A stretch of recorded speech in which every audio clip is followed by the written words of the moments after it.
Hi everyone, welcome to ELI, the place where you get your daily dose of inspiration for entrepreneurship.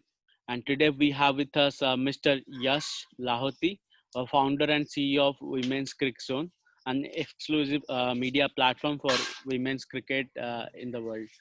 Yash is a graduate of Pune Institute of, of Computer Technology and had worked for companies such as Mojo Networks before starting his own venture in 2018. So join me to welcome Mr. Yash. Hi Yash, welcome to ELI.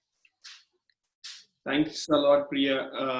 It's a pleasure to be here. I've seen a lot of your shows previously, and it is definitely a source of inspiration to drive further ourselves. Thank you. Yes, I would request you to introduce yourself to our audience, please. I'm Yash. I started a company called Women's CricZone a couple of years back. It's been 2.5 years of success journey. We started as a website, slowly moved into launching our very own print cum digital magazine, which of course is available on our website again. We've done a lot of video shows. We've covered a lot of on-ground events, including the ICC T20 World Cup in Australia earlier this year, and also recently we have also launched our very own mobile app. This year itself, in January, we had launched the first ever award show specifically for women's cricket. So yeah, that's what we've done till now. And yeah, the plans and dreams are bigger, and soon we will be able to achieve those. Okay. Yes, let's start from the very beginning. Tell us how it all started. How did this idea came to you? How it all started? Yes, I used to watch women's cricket on and off whenever it used to be on TV, say in my school days, in my college days, or something. But never really it stuck to my mind that okay, something like this is missing. It never did. So when the 2017 World Cup was going on, I had just started with my office at Mojo Networks. And at the same time, I used to follow it on Hotstar, on Star Sports, the entire tournament. And this was the first time that the ICC was actually live streaming each and every game of the Women's Cricket World Cup. India did well. They reached the finals. I had started with the social media handle, which soon started getting a lot of traction. And that is when I felt that, okay, there, there is an audience for this. There is a niche audience for this. And why don't we just start exploring that? I did explore it. I started then with a website. Soon we started getting a good amount of traction there. Our social media handles continued, and that is when a time I thought that okay, if I have to do this full time, then I have to quit my job, do this full time, try to grow the venture. And that's what I did. I resigned from my job at Mojo. I started this full time. I then started developing what all can be done, developing a team, putting out different portfolios in to our company, and that's how it all started. So yeah, it's been 2.5 years, but yeah, it still feels day one. Mm-hmm. Okay. So, when you quit a job, you need to have some financial stability. Again, if you are quitting for starting a venture, you need more funds to invest in. How did you arrange those things? Honestly speaking, I never took a single rupee from my parents, and I don't think so that's completely needed, because in a venture like us, what was important was a website. You need a hosting provider, you need some basic necessities, which should be done in say 10 or 15K, should not take a lot of amount.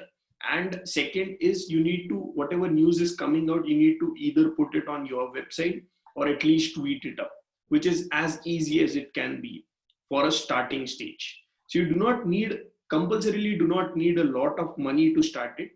And for your own stability, I had saved enough in my 13 months of job that I could at least sustain for the next 2 years, even without actually earning a salary or something. Okay. So when your necessities are less, I think so you have that much that you can at least try to grow. And yeah, fortunately, yes. After a year, when I quit my job and started developing the entire venture, we started also raising funds, which ultimately has helped us do 3 editions of the magazine, do the award show, start to develop a team and earn out of it. So yeah, everything has helped. Okay. Now tell us, how did you find the right people to take your vision forward? So right people, I think so. That's the so more than money, building a very strong team is the most crucial part of any business. That's what I feel. And as you told, right people. The first person I actually approached was my co-founder Siddhant Patnaik. He had just left Wisdom India, which had just got closed in July 2018. I approached him. I asked him whether he would be interested, and because he had worked for women's cricket for more than 10 years, and he had that much knowledge. I am not a journalist student, so I don't know much about journalism, but he did. He understood. He knew much more about women's cricket than I did, and he wanted to come on board. He was the first person I had, and then we started developing a team. Of course, things were not great with him as he passed away last year due to a fight with the cancer. But ultimately, before he passing away, my current managing editor Ananya Upendran had already come on board. That yes, she want and she too, being a domestic cricketer herself for more than 15 years, understood everything what happens in the field of women's cricket, and that's how we got her on board. And then we started developing the rest of the team. So yeah, team was very much needed, and that's when Siddhant really started doing that initiative, and that's how we took it forward. Okay. I'm so sorry to hear about that, and it's so unfortunate. But I can see that you have come a long way from the way the day you started. I would like to hear some of the achievement you have had in the recent times. In the recent times, of course, we did launch a mobile app. We in so of course 2020 started for us as a very great year, honestly. We started with the award show. There was a challenger trophy which was going on in Bhubaneswar, um, where all the three top India teams were playing, red, blue, green, and that's where we also launched our second issue of the magazine. We did our first ever award show. It was a great event wherein all the cricketers were present. Uh, and after immediately after that, the team was traveling to Australia, Okay. wherein we actually tried to provide the best coverage that was possible from our limited set of team for the entire World Cup. Yeah, we were there in Australia, we were there here at the desk, and it was a combined effort from a lot of people, from my team, from a set of freelancers we were working with, to actually pull out a great event. But of course, COVID and pandemic did stop the sport, which we were never thinking about. And it was sort of a point wherein we started thinking that okay, this can also happen. Nobody even expected that sport can stop sometime in this world, which ultimately it did. So it was a good time to actually start thinking that okay, when there is no live sport, what do you do? That's when we started doing a lot of things, which you will see in the next upcoming months, years, what exactly we are able to put it out. Okay. Uh, Now let's talk about your personal journey as an entrepreneur, not from a business point of view, from a personal point of view. What are the challenges or hurdles you have faced along the way while building this venture? While building this venture, I think so, my journey cannot be different from the business, because Mhm. you live the business every day.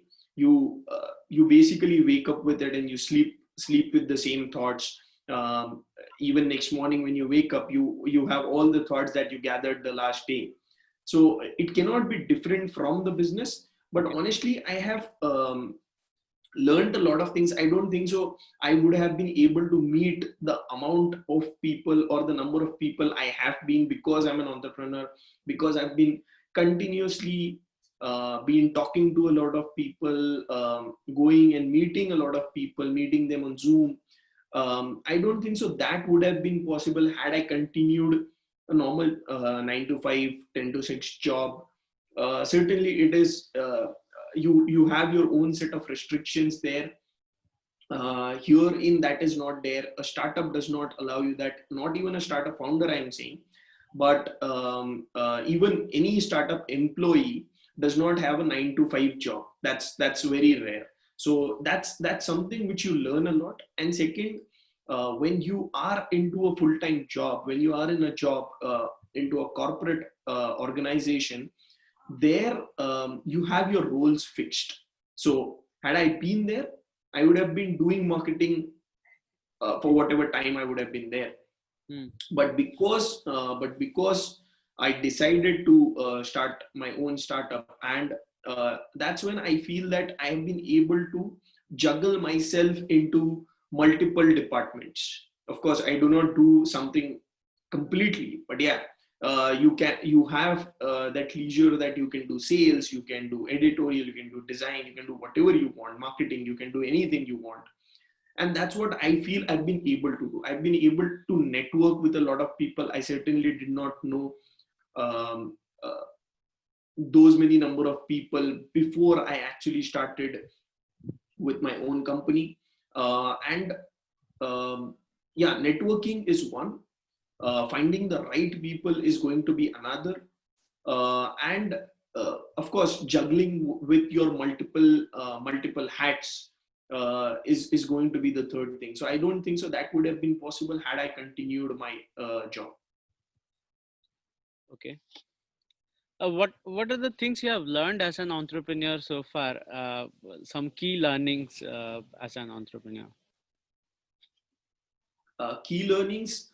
Um, you can say that, okay, at a given time, um, everything might not be right, but how you take that, okay, there are 10 wrong things maybe going on in a single day, but how do you find out that, okay, this is one right thing which keeps you motivated? Because if you are not motivated enough, you won't be able to deliver. So I think so motivation is needed, and you need to just think along the lines that, okay, these may be all the bad things that have happened, but this is something with a good thing which has happened. And how do you take those bad things, um, your vision and your thought process, to take those bad things, and how do you convert them into good, or how you ignore those things for the future is going to be very important. And that's what I feel. So I think so you need to be constantly motivated. There will be a lot of backlashes, there will be a lot of things going wrong, but things which are going right, how do you carry forward that process, and how do you keep your thought process in the positive direction, is I think so the biggest learning I have had. Okay. Now let's get into the industry side of it. You have been working in a very niche and what I would say growing field as well, the women's cricket. Tell us few things about women's cricket. First thing I'd like to start with, why uh, in India and in other parts of the country, women's cricket is not watched so much compared to be how we watch IPL and ICC championships and World Cups. Why nobody is watching women's cricket? Why nobody is covering? Okay, so nobody, I would like to correct you there. It's not nobody is watching. There are a lot of people watching, but Okay. of course, the number is not comparable to what an IPL or a World Cup is going to give you. Mm-hmm. There are multiple reasons to this. Mm-hmm. So first, regarding that, nobody, the ICC Women's Cricket World Cup, from where my journey started, 2017 World Cup, was watched by 18 crore people. Okay. 15.6 crore Indians, which in itself is a huge number. Mm. So that nobody is 15.6 crore Indians. Okay. And second, I think so. There are a lot of things which, for years, we have not done for women's cricket, which we have done for men's cricket. So, for example, 2005 was the year when Women's Cricket Association. So, before 2005, Women's Cricket Association of India used to manage women's cricket, while BCCI used to manage men's cricket. In 2005, BCCI took over women's cricket, but the contracts were only introduced in the mid of this decade. Uh, uh, so that late we have started. So it's not only us; it's been around the world that things. So we haven't been able to put. Have we been? So we have to question this to ourselves. Have we been able to put equal amount of investment in women's cricket that we have done for the men? Mm-hmm. Have we started a women's IPL that we did with the men 13 years back? Mm-hmm. Uh, have we been able to do as many grassroots programs for women as we have been doing for the men's? Okay. This is regarding the board side, but Mm-hmm. just think about the mentality even any family in the country has. Do we allow our girls or women to play a sport as much we allow a boy or a man to do? Mm. So these are all the questions that are there. So if we are allowing them, if we are allowing our sisters, whosoever, so our family members itself, so we have to start from there, that yes, go and play the sport. If it's not only cricket, it's like any sport. So majority of the growth in our country for women's sport has happened in individual sports, has happened in badminton, has happened in tennis. The reason being, there are very less number of families who allow their girls to play a sport. So in terms of cricket or hockey or football, you need a team. It's a team sport, so you need a team to play. So for example, I'm sitting here in Pune. Do I have, say, 11 girls in my society or in my area who are playing football or who are playing cricket? I may not. And that's the reason a single girl who may even be interested in football or cricket might not even try for it, because she does not have a team to play with. And that's the reason they usually go for an individual sport. Okay. This is the mentality which we need to change. This is where we need to come together. Okay, say that go and play. As much as we motivate uh, our sons, we need to motivate our daughters equally. And that's when things will start progressing. Of course, things have progressed a lot in the last 3-4 years. The numbers themselves tell you, but it needs to be more. It needs to be more from family perspective, needs to be more from the players perspective, media perspective, boards perspective. Everything will take time, of course, but that change has to start. Once we do that change, that is when I feel that maybe in 5 years, maybe in 10 years. So women's cricket is, say, 1% of men's cricket today, for example. It still has that ability to and power to reach that 100%. So there is a 99% gap still left. And that is when us as a small media organization, we're trying to do. Okay. Okay. Uh, let's talk about cricket as a sport, and also talk about sports as a industry. In recent times, what I have seen after the pandemic has come, sports has taken a downturn. In fact, for a long period of time, there was no sports played, and very recently, IPL started. So, what do you think is the future of sports? I believe the younger generation that is coming up, they are less inclined to play sports outside the house. In fact, they prefer to play something on their mobile phones, and that is again not as sports. So, what do you think, as a stakeholder of the sports industry, is the future of this industry? I, I don't think so. That's right. I can see that there are a lot of people who are going out and playing sport.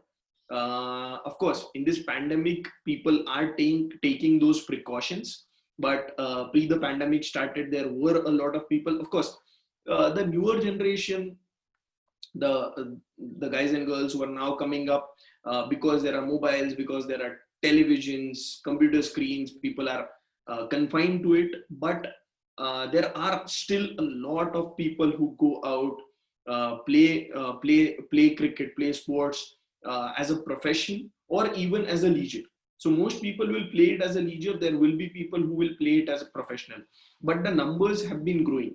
The numbers have not been on the downward side. It has always been on the upward side, and it's still there. Mm. As a stakeholder, I think so. Because it is growing, it needs to be motivated. There needs to be stories that need to come out and say that, okay, these are things that have happened.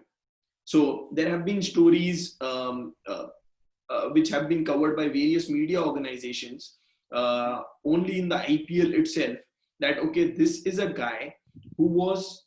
I remember a story done by a good friend of mine at Cricinfo, wherein a guy was in Dubai, wasn't able to even pay for his training or stuff, came back to Kerala, tried his hand, and now is in an IPL team. So that these are stories which will motivate you. These are stories which bring a lot of positivity. If you see the last 4 months that during the pandemic, everywhere on the news it was all about negativity. True. Uh, but once IPL has started, it has bring a lot of positivity. I can. Now, if you see the news, it's turned a lot from negativity to complete positivity. Uh, that is the power of sport. That is the power of a tournament like an IPL. So these are all things which are needed. Of course, in today's times of COVID, it may not be possible to have a domestic tournament because you need that COVID bubble, you need a biosecure bubble, all those things are needed, which are certainly costly, may not be as useful for every tournament as possible. But certainly, sport has the power to bring in a lot of positivity, a lot of change. And I think so, the younger generation certainly understands that, or they will understand it. And definitely, sport is not going to stop, it's always going to be on the rise. Okay. And another question here, especially if you look at the Indian society, the way it is transitioning, I can see, and everybody has been commenting upon it. We were a society that valued community, and our governments and all were shaped like that. Uh, and slowly we are becoming a capitalistic society. Uh, and when we do that, people who have who plan to make a career out of things like sports, of course there would be some big shots who will make it to the IPLs and make a good career out of it. But what about those who cannot make it big? In past, what used to happen, if you play sports in uh, regional level sports also, it can have a secure career. If not an Indian cricket team, then you government supports you in different ways to have a stable life going forward. But nowadays, somebody who is aspiring for sports as an occupation, if he doesn't make it to the big leagues, then where does he go, he or she go? So, yeah, so if in the past, if you weren't able to make it to the Indian cricket team, Mhm. You had no other option. Like there was no other option. You remained at the state, you remained at your grassroots, and people chose different occupation. So there were only that 20 people who had central contracts who used to make it there in the past. But today, if you see, except those 20 people, at least 20 into 8, that's 160 IPL people also have a career. And this, I'm only talking about the players. So previously, if there were physios, cricketing physios, they used to only have the job of, okay, one single Indian cricket team. That's it. But today, plus 8 physios have a job at the IPL. So it's certainly growing. Imagine a women's IPL coming in. So one person at the women's cricket team, 8 people here. So end of the day, it's always growing. It's not like you do not have a career. And plus, if you're not, for example, if you're not good enough to even make it to the 8 IPL teams, uh, as Rahul Dravid usually says, that there needs to be education in sports. You need to understand that, okay, sport is not everything. It is a source of living. It is an occupation, but it is not everything. So you need to. It's not like you can just be like, okay, I will play cricket. If I'm not able to do that, then I won't do anything in my life. No, fine. There may be people who are much better than you, who may get chances. But end of the day, if you're not able to do that, are you still able to make a life out of sports? There are 100 different occupations in sports alone. Maybe you're not able to succeed as a player, but there are 100 different occupations which you can do even in a sport. So it is all about education, whether you are educated enough, you understand that, okay, fine, you may not be able to do this. Do you have a backup option? So, and that's not only in sport, that is in any organization. Like you may be a software engineer, but end of the day, maybe because of this pandemic, you do not have a job. So do you have a backup option is the question. Mm-hmm. There are enough opportunities in sports, but it is just that education factor is going to be very important for any upcoming youngster, any person who wants to pursue a career in sports. And there always needs to be a backup option. Okay. Okay. Uh, Perhaps my last question in this interview. Uh, Tell us, how would you suggest our audiences to start their journey as entrepreneurs? If you're so, I will say that if you're confident enough about your idea, you have validated it. So do a validation. So maybe that when a single person thinks that they always think that, okay, this idea is great. But if you have done validation from different types of people who have given you feedback, you are able to improve that idea. And then if you feel that, okay, this is the right time, you feel that you are financially stable, do not just get into it when you think that, okay, I may not be able to do it. If you are 100% confident, say 200% confident about an idea, if you feel that yes, there is a business out of this, you are able to create a business plan, you're able to create a 5-year sustainability plan, you're able to show profits to it, you are able to you know that you are a good manager and you can create a good team, you have the vision for your business, definitely go for it. There is nothing like, what's the worst thing that's going to happen? You may end up being a failure, you may end up losing that particular business. That's the worst it can happen. But end of the day, you can never say that you did not try it. You can always be proud of yourself, never be disheartened for one single failure. You can always say that yes, you tried it. Maybe there are 99 out of 100 times it was always going to fail. But did you have that 200% confidence for that 1% percentage of success? Yes, you did your complete try. Failure, success, there are multiple things that are accounted for that particular answer to come. But end of the day, if you feel right, if you feel that yes, you have done the right thing, go for it. Okay. On that note, we have come to the end of the session, and I would like to tell you that it was such an inspiring and a pleasure to talk with you on ELI. Our audience would have Thank you. lifetime lessons from this video. Thanks, Yash, again for your time, and our best wishes for women's CricZone. Thanks a lot, Priya. Well, viewers, you can follow and connect with Yash on LinkedIn by searching for Yash Lahoti. Also, do visit their website by typing www.womenscrickzone.com. That is it for today's episode. We'll be back with another exciting entrepreneur. Stay tuned to ELI.